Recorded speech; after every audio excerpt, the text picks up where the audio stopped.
ഇന്നത്തെ വീഡിയോ ഞാൻ പറഞ്ഞു തന്ന വാക്കുകളെ കുറിച്ചാകുന്നു. നീ അധിപതിയോട് കൂടെ ഭക്ഷണത്തിന് ഇരിക്കുമ്പോൾ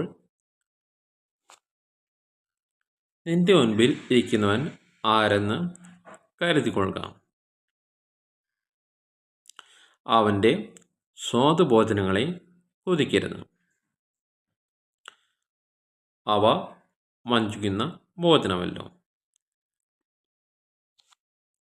ധനവാനാകേണ്ടതിന് പണിപ്പെടരുത്. അതിനായുള്ള ബുദ്ധി വിട്ടുകളകാം. നിന്റെ ദൃഷ്ടി ധനത്തിന്മേൽ പതിക്കുന്നത് എന്തിന്? അത് ഇല്ലാതെ ആയിപ്പോകുമല്ലോ. കഴുകൻ ആകാശത്തേക്ക് എന്ന പോലെ അത് ചിറകെടുത്ത് പറന്നു കളയും.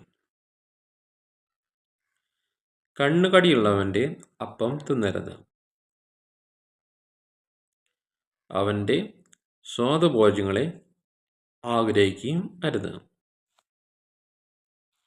അവൻ തൻ്റെ മനസ്സിൽ കണക്ക് കൂട്ടുന്നത് പോലെ ആകുന്നു.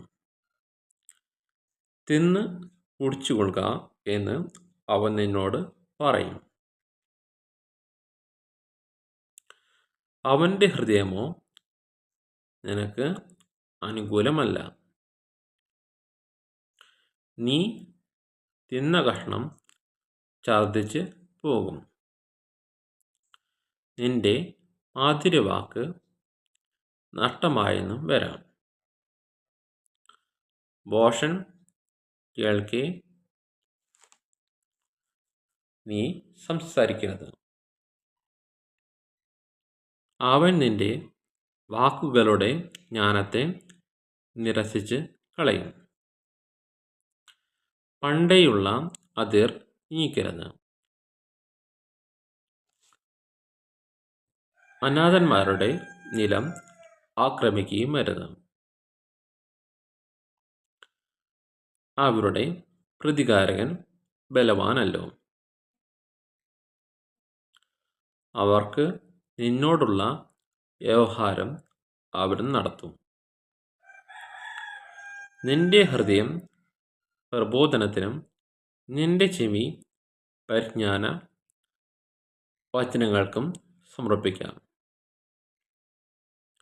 ബാലന് ശിക്ഷ കൊടുക്കാതിരിക്കരുത്. വടികൊണ്ട് അടിച്ചാൽ അവൻ ചത്തുപോകുകയില്ല.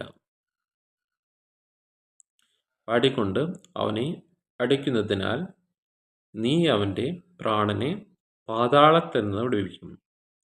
മകനെ, നിന്റെ ഹൃദയം ജ്ഞാനത്തെ പഠിച്ചാൽ എൻ്റെ ഹൃദയവും സന്തോഷിക്കും. നിന്റെ അധരം നേർ സംസാരിച്ചാൽ എൻ്റെ അന്തരംഗങ്ങൾ ആനന്ദിക്കും. ഇന്നത്തെ വീഡിയോ ഇവിടെ നിർത്തുന്നു.